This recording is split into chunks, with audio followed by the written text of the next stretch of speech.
Hello out there in Streamland. Oh, log in. Gotta fix my camera. Second day in a row. See, my job is making me use my camera. And now, when I go to do my fun stuff, it is not ready for me. There it is. Hello, everybody. Hello, everybody. All right. So let's see. Let's try and pull up the twitchiness to see if I could be heard.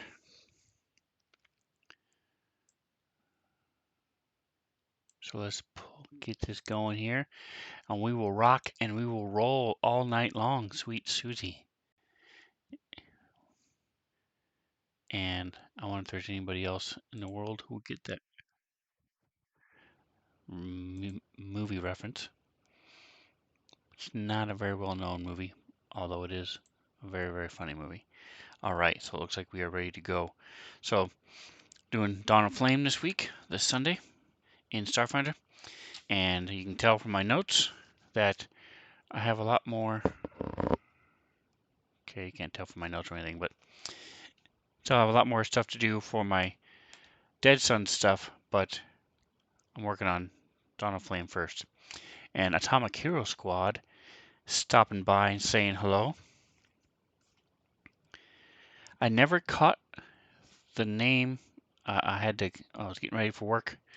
And I never did catch the name of that tower defense game. I like tower defense games. I like the more simpler ones though. There's one called Infinite Toad. So it's like infinite without the E and ODE. And there's now a second version of that. That's probably my favorite of all time. There was also a desktop desktop defender is what it was called, that I loved. Um, I've tried probably 15 different tower defense games. Um, a lot of them, you drop your hero in, and yeah, or you have different varying degrees of graphics. Some of them are just amazing graphics. The one you were playing today was Xmorph. Okay, so I do like the concept of being able to fly around and add your little 2 cents to the tower defense. Um, looks like your ship was very pivotal in making sure that you survived each wave that was being sent against you. So Xmorph, okay, cool. Now is Xmorph for the Switch or the PC? Or I should just say, is everything you do on Switch, or do you switch back and forth between PC and Switch? Because I have a Switch, I just don't use it very much. Um,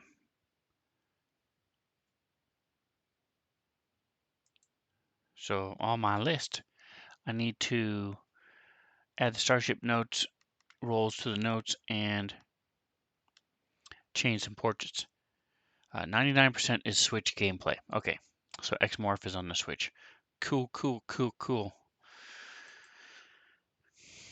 Yeah, so Atomic Hero Squad, if you guys don't know him, check him out. Atomic_Hero Squad, all one word. And he's an early riser. So from 8:30 in the morning for a few hours or Eastern time, 5:30 real time, Pacific time. Some really cool stuff that he does there. Nice variety too. So it's not just the same thing for 4 hours and then next day same thing 4 hours. Um, and he's one of those nice streamers that actually talks to and interacts with his stream. You would be surprised, or maybe if you guys watch streams, maybe you wouldn't be surprised, but a lot of streamers don't. I don't know if they're just don't have good setup or what, but I do my best to try to interact with my peeps when they watch. And speaking of watching, come check it out.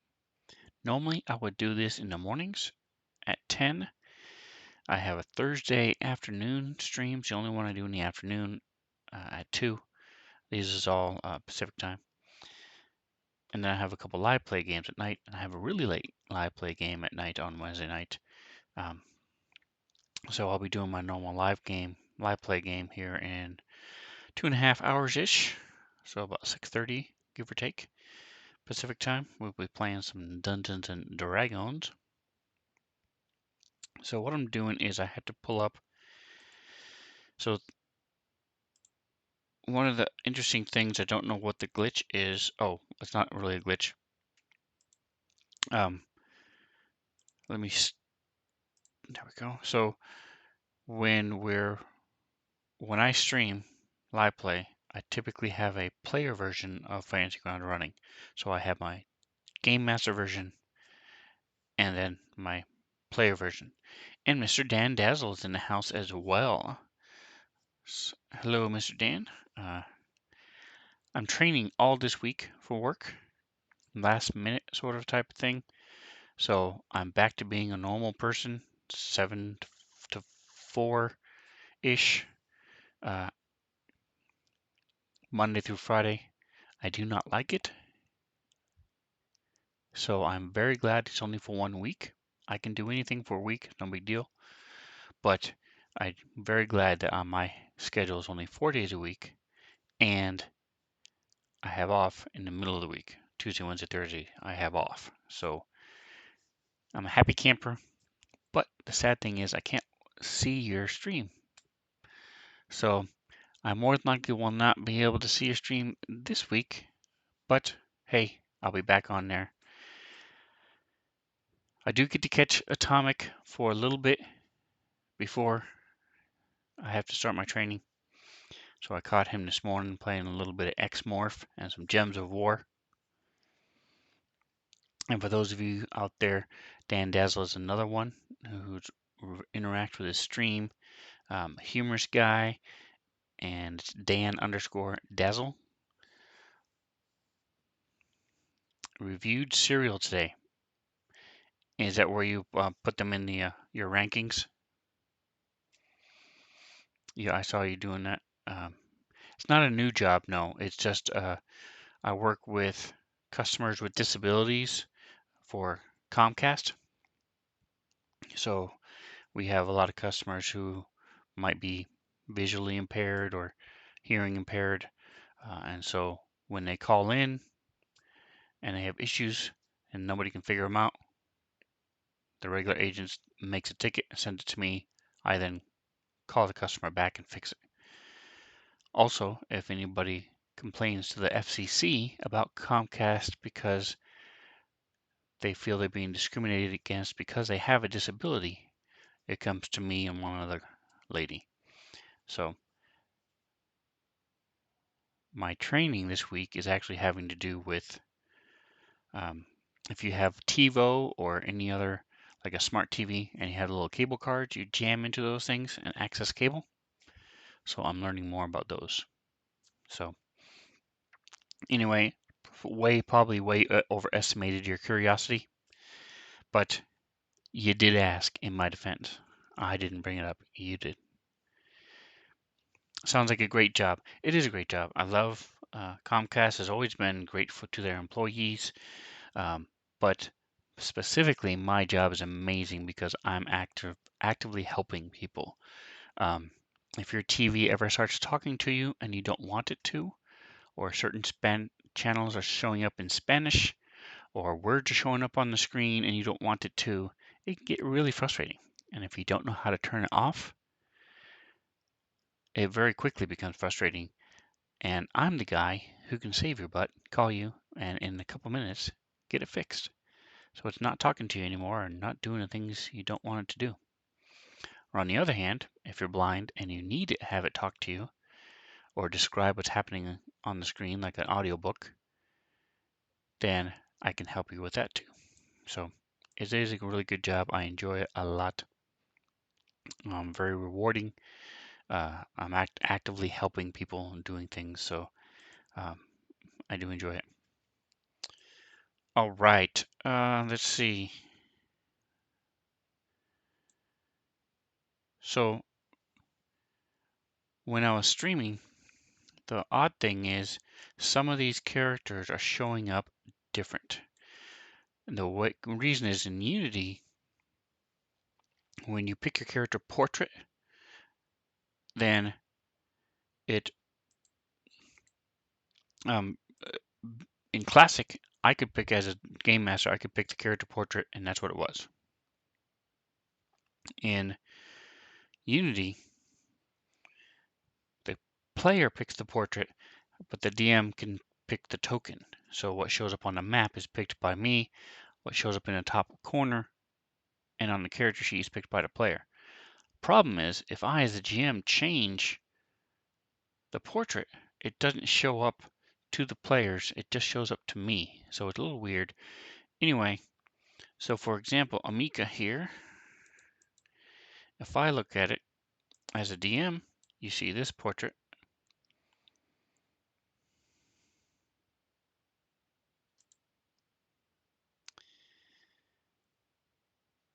And let me release her. Release.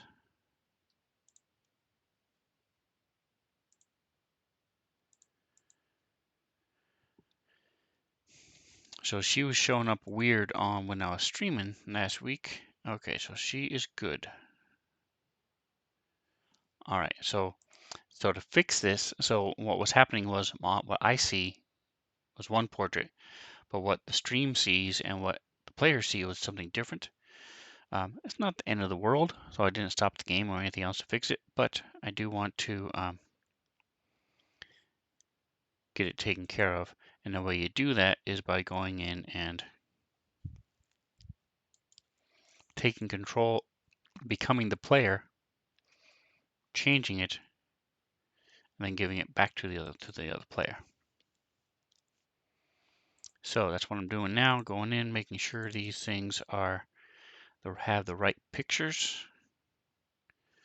Boom, he does now. He's a lizard guy. She is like a half monkey person. Monkey fish frog. It's a deep cut. Don't know if anybody gets that reference. Monkey fish frog. Give you hints. It's that phrase is used by an animated teacher.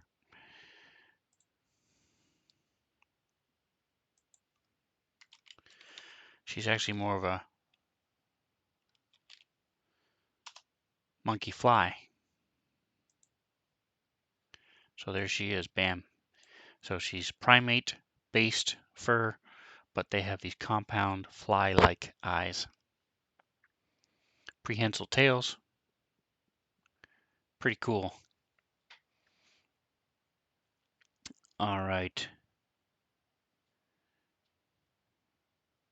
Orin is the other one. Looks like Orin is good to go.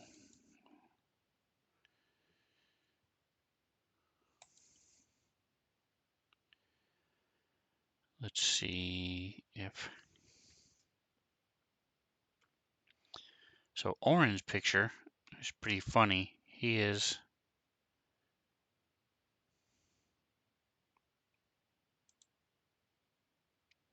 Yeah, he wants this guy, who is actually probably copyrighted by somebody, I'm sure, because he's got a Nintendo, like, man purse, Apple. He's got the little controller buttons on his collar. um, so I wonder if they got away with it because by adding this, it doesn't actually say the N word, Nintendo. That logo is definitely the logo though, so I'm not sure how they got away with that. Maybe they flipped it or something. Anyway, it's an interesting drawing concept. And I sort of just threw it in there as a joke. So of course, that's what my brother picked as his character.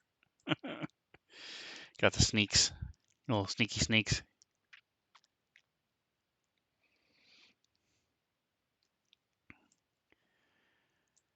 So I have to do a quick to make his portrait for him and make his token. So that is really easy to do. I'll show you. Just click, we go here. The website is rolladvantage, all one word, .com. You then choose image. So I'm looking for my Technomancer. You just find wherever you stuck him. Boom.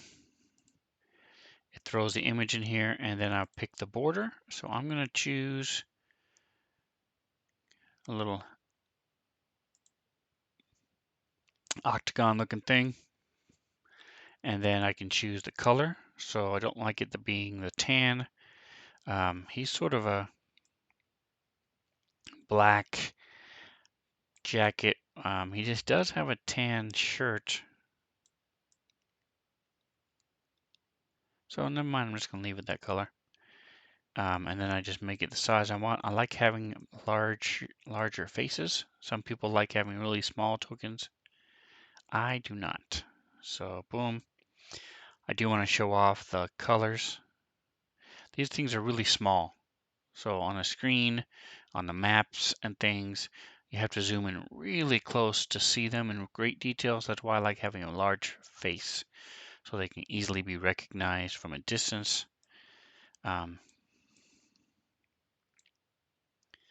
we're going to go like this. So you get to see the little electricity going through there. So a Technomancer is pretty much just what you see. He casts spells, but he can cast spells to blow up things like fireball and lightning, but he can also hack into a computer or take over a robot. So he's both technology and magic, both. So there's his thing. That's it. We're done. Just download it. And I have it set up to where it asks me what it is. So this guy's name is Orin. So we just put it where I want it to go with the rest of my tokens. There you go. You can see these are all, everything on this screen I have done myself. Boom. Except for this sleeping bag and this owl and these two dead guys. Everything else I have. These are all ones I've made using roll advantage. So Orin already exists. He's here. Okay, so no, I'm going to change it to, no, I'm going to change it to Orin 2. Boom. All right. Now, to make a portrait of this guy, also very easy, also uses a free program, Pixlr, Pixlr.com. They have two versions. One's a little bit the easy to use photo editor, powerful photo editor for pros. They're both free. And I love it. I like it. I love it. I want more of it. Once I get rich and famous, I am going to upgrade to the ad-free version. Not necessarily because I need to, because honestly, they're not very invasive. It's one of the things, another reason I like this so much. Just because I have used them. I use about once a week. So I want to pay back a little bit for all that they've done, and it's been nice. All right, so let's go ahead and, is it view? I want to be able, I want to just flip it. Can I flip it? Can I? You can, I just don't know where it is. Let's see. And if I can't find it quickly, I don't care. It's not that important. I was just going to flip it to, here it is. Flip horizontal, right? I don't want to flip it vertically. There we go. Boom. So this way, in his token, in his portrait is a little different. That's the only reason. All right, so now we're just going to crop the crap out of it. And so what we're doing is we're making this little picture up that goes up on the top of the screen when we play. That's all we're doing. Boom. So again, I like them nice and close.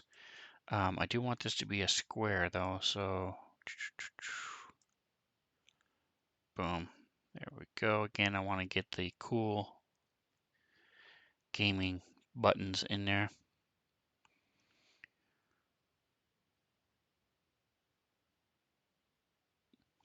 Good to go. So now we apply. Boom. There it is. So that's his little portrait. Now we just save it and we're done. Simple as that, folks. That is all there is. See, there he is. Download. It's not quite exactly square, but yeah, it's close enough. It'll work. It'll smush it a little tiny bit when I make it a portrait. So again, we're in tokens right now, so we want to go to our portraits. Boom. Again, all ones I made.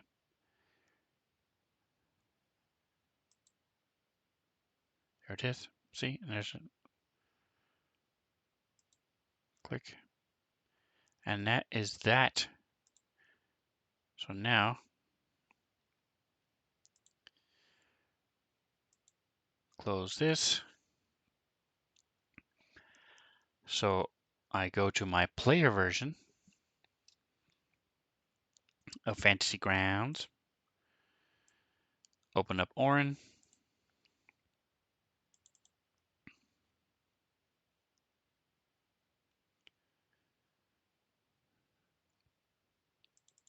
Change his portrait. Oh, wait. Before I do that, I have to go to Assets and refresh the folder Assets. So I honestly don't know if I can do that as a player. So we're going to do that again. I know now it just let me do it, but I don't know if it really let me do it. So there we go. Boom. Now my assets are refreshed. That's right, I'm 12. Double click, double click. So now we're finding the right portrait. So now by doing it as the player, it should carry across everything. There he is. Boom. So there's his portrait, there's his token. Notice his token is different because player can't mess with it. But I can as DM. So I'm in tokens. So I could type techno and just find it. But in this case, it's just a couple clicks. So there he is. Oh, it would help if I opened up his character sheet first. So now I throw this in here, boom, and that's what he looks like on the map, and that's what he'll look like up in the corner, see, boom. Easy peasy lemon squeezy, folks, just like that. We are done, we are updated, we are ready to rock and roll. All right, so it also says to add the Starship Notes roles to the notes. Okay, well, I'm going to leave this here for the moment because I don't know if I want to do that just yet. I want to look a little bit through the reference manual because let's take a look at a couple things. Let's go to, first of all, we'll go to the character operations manual. And speaking of which, I bought a new book. Very excited. Go to Starship Operations Manual, huh? Yeah, exciting stuff. So, Starship Combat in Starfinder is really well done. It's really awesome.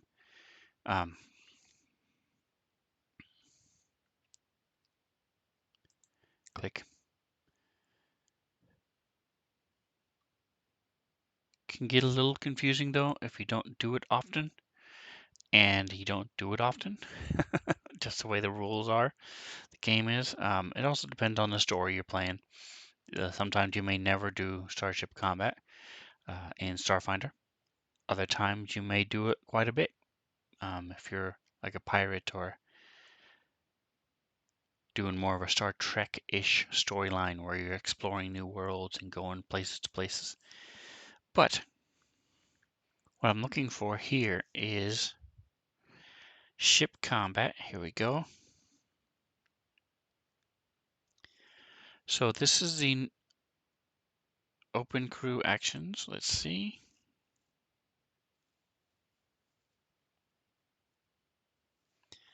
All right, so what I'm doing is I'm going to make a note for my players to look at so they can access some of these more confusing things. Starship Notes. Because there are some parts of Starship Combat, like I said, it can get confusing. There are different phases. So like the engineering phase starts first, then your maneuvering phase, and your gunner phase. Gunner phase is the easiest. You just try to shoot each other. And then in the maneuvering phase, you got your piloting and moving around, science officer scanning the other ships, trying to get information. And in the first phase, the helm phase, the engineering phase, you got your engineers trying to repair your ships, boost systems, um, build up your shields again, stuff like that. So you got some cool stuff going on. So let's see. What I'm looking at is some of these things. I'm just going to pull over to here. Poof.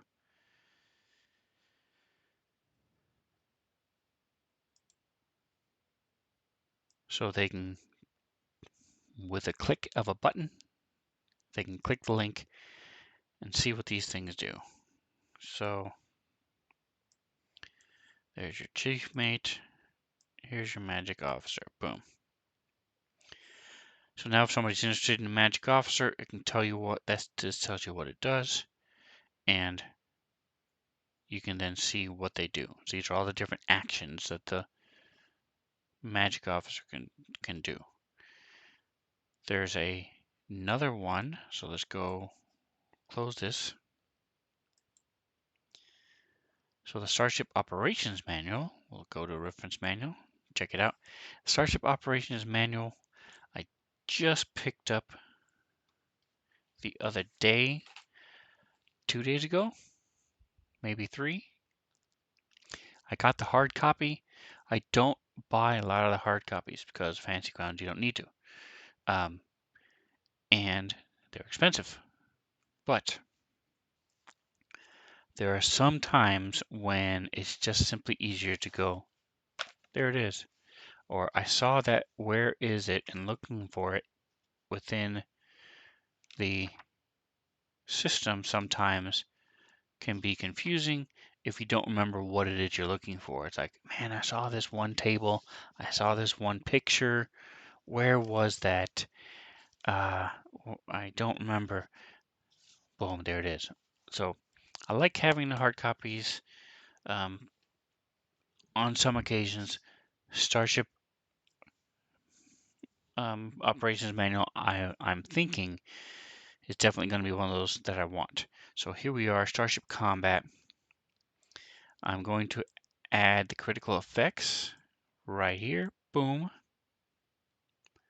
Because that is so cool. It's a brand new thing that they just started. Here's a new open crew actions. So let's go to here, go boom. And then we'll add here new crew actions. Additional starship options, we don't care about that right now. Starships, Armada, Starships, okay. So,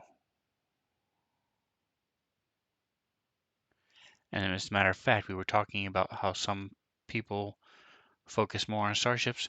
This has a whole section on running starship campaigns where you're focusing mostly on starships. You can also board other starships, so then it becomes hand-to-hand combat and stuff like that. So, lots of different cool stuff you can do.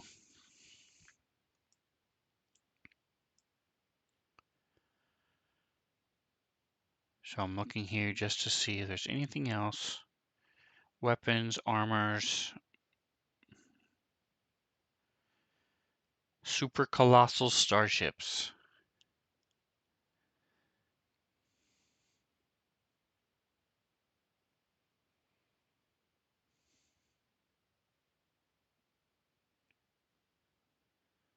There is a ship in Starfinder, as a matter of fact, when we're talking about super colossal starships. This right here, Adari, is a starship.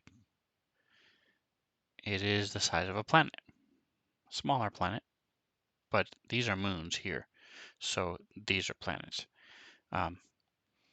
And housed an entire race whose planet was dying, so they left, came to this to live on Akaton right here. And after several hundred years, I think 200 or 150 years, something like that, when they finally got here, they found out that someone else had colonized the planet. So at that point, their choice was, do we want to take over and destroy the people who are there? Do we want to share it with them? Or they went with option C. Forget it. We're just going to stay on our ship. So that is what they did. They just stayed there. All right, so we're going to go to the reference manual. Boom. This is the core rulebook now. It's a cool thing about Fantasy Grounds as well. You have access to the whole book, just like I said. I have the core rulebook up here. So I am curious about the Starship Combat. Starship Combat, clickety clickety.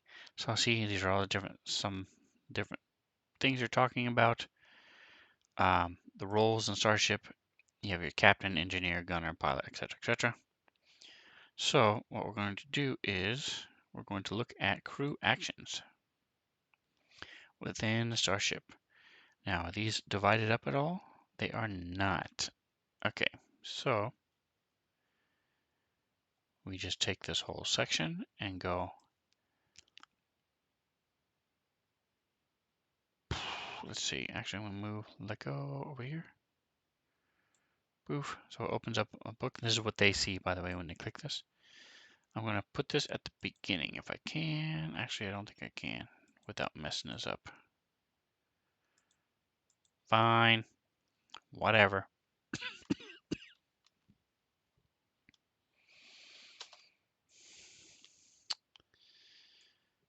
Boom, crew actions, okay. So this tells them all about the different actions they can do as these different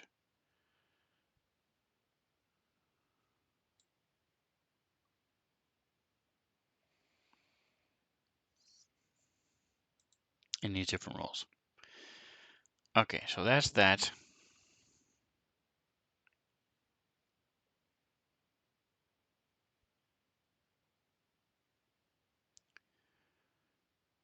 So that's close enough. Now we make it public. So now my players can see these as well. Yes, they do have to have the book open, but because I own the book, they don't have to own the book in Fantasy Grounds. They have access to any book that they open. So for example, here in my player version, boom, I go here to my data. I go here to notice I have nothing open. But if I go here, I can then open whatever the Dungeon Master has. If I happen to be a Dungeon Master, a Game Master as well, but say I was using friends or someone else is accessing it, the little web means that it's being shared by the Dungeon Master. So it's pretty cool. Nice stuff. I like it. I like it. I like it. If it's not, it means it's because it's being shared over the web. World Wide Web, the WWW, triple dubs, as the cool people call it. If it's not being shared over the web, that means I own it. So if you look at when I go to mine, so I'm done with this. Boom. So when I go to my assets and my modules, you don't see the web because it's not being shared over the triple dubs, as the cool kids call it. It's being, I have it. So, all right. So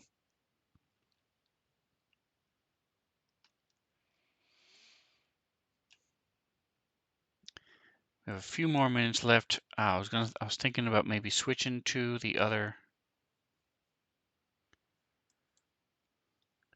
campaign, but don't really have time to do that. Although my laundry list of stuff to do in the other campaign is longer. So let's go take a look at the story. We're going to make sure we are waking the fire is, here we go. So this is where we want to be, Breath of Embers. So we're going to drop this down to where we want to be.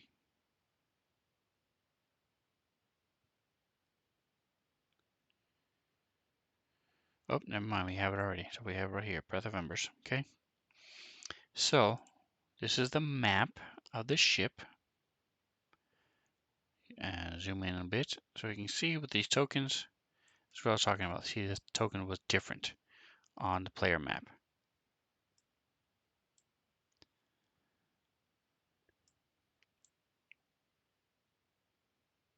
I could rank Serial for the remaining time. You're right. I could absolutely rank Serial for the remaining time. Although, sadly, my experience with the newer serials is not as extensive as some would think. Because they have some crazy, crazy serial, as I'm sure you know.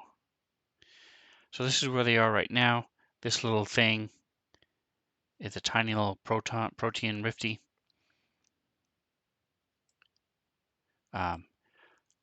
This guy is really cool. He's a magma elemental. Check him out, huh? So he's made of magma, and once a day he can sort of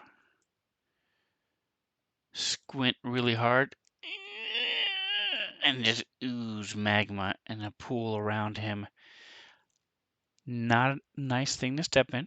That's the whole concept, that people will step in it, hurt their little toesies and their footsies. But he's right now banging on these doors because he got locked in here.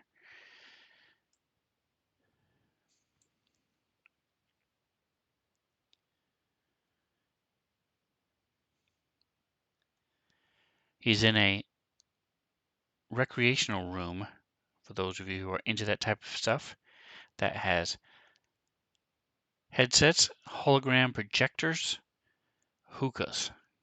So you can smoke and then play some video games. Not a bad recreational room if you're on a starship, you know? This one here is a little pool, the hot bay. Hot? How? I don't remember what's in here. Oh, it's not. It just means this. So what happens is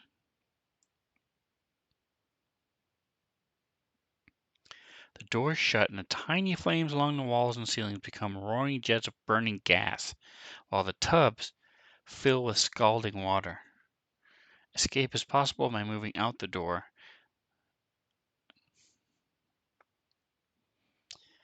Wow. Well, that's not very nice. I was not aware of that. I'm glad I saw that one. That's pretty interesting. That's right. Magma ooze. Hot bay hazard. Check it out. Let's see. I just wanted to see how you, here it is, disable it by doing an engineering check. You can override the malfunctioning controls, or you can cast spells to shunt the magical power out of the system.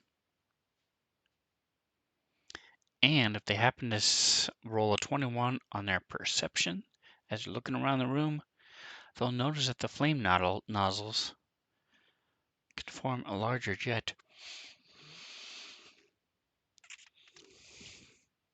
So it triggers each time the door is opened after one round. So every creature that starts in this room gets burned. Very interesting. Very cool. I like it. I like it a lot. All right. So what happened was I've been reading through the book, and the map is laid out with different rooms, obviously. So I've been reading through, and I've read all these. I have not read this one on this side, these three. So let's check these out real quick. This looks like a storage room. It's a brig. Ooh. See what's in the brig? Nothing.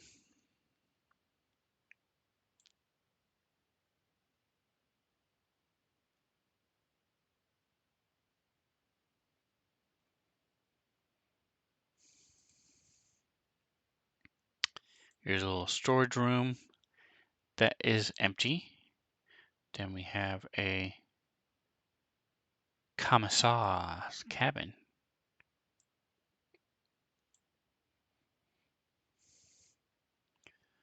All right, so Koshner has been searching the ship. So an Azer is a little dwarf has fiery hair. So they're going to be running into him.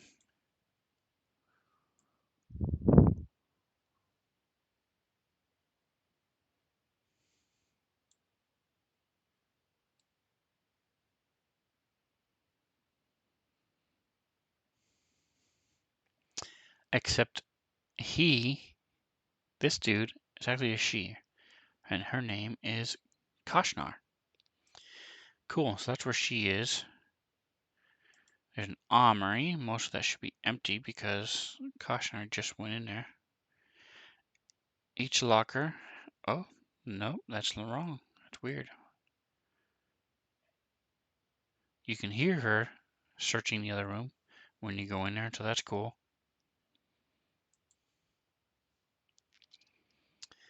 And we already talked about the brig.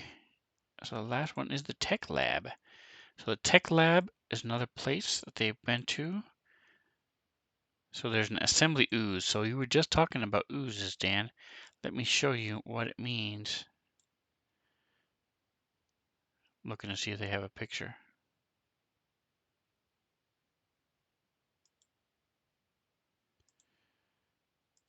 So assembly ooze is a block, basically a giant jelly that is, why isn't there no picture of the assembly ooze? That you stick stuff in this blob and it works its way through the blob and gets spit out the other end. All made and all complete. Problem is, these things are somewhat like smart-ish computers, like a smart car type thing. And so they can sometimes malfunction and or have a life of their own. So this is the chamber where the assembly oozes normally are, how they're normally housed.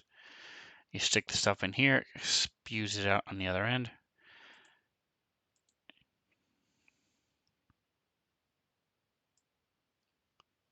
So normally, so what it's doing in this picture actually is it's taking this person, disassemble, and assembling them into helmets. So normally this assembly ooze that's what its mission was to make helmets.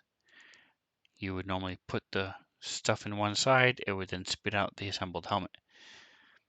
But when they malfunction or go bad or are reprogrammed or any number of things that could happen to them,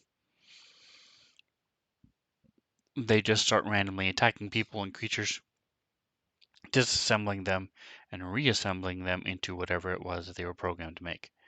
So that's what they're going to run into. Corralled in the containment tank at the forward end of the room is an assembly ooze. There you go. Its tank was damaged in a Starship Combat. Shocker.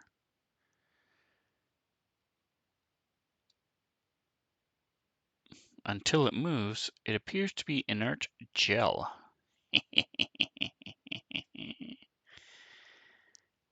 If a piece, one of the people notice it or approaches within reach of it, it will attack. Otherwise, it waits until it's been there before lurching forth very quietly and oozing out to attack them. The ooze focuses on technological creatures like an android or robot. If there's no one around, then they'll attack the PC carrying the most technological gear. So again, it's just looking for items that it would then refashion into what it was made to make.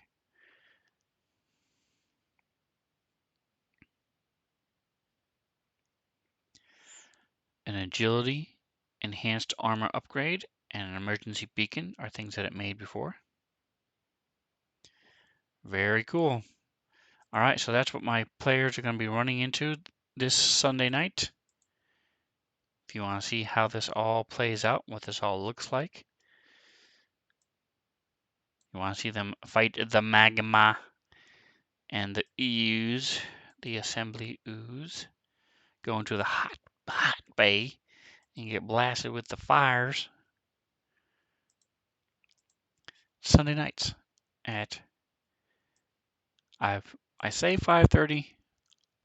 Honestly, though, my players sometimes can run a couple minutes late, plus technical issues by me.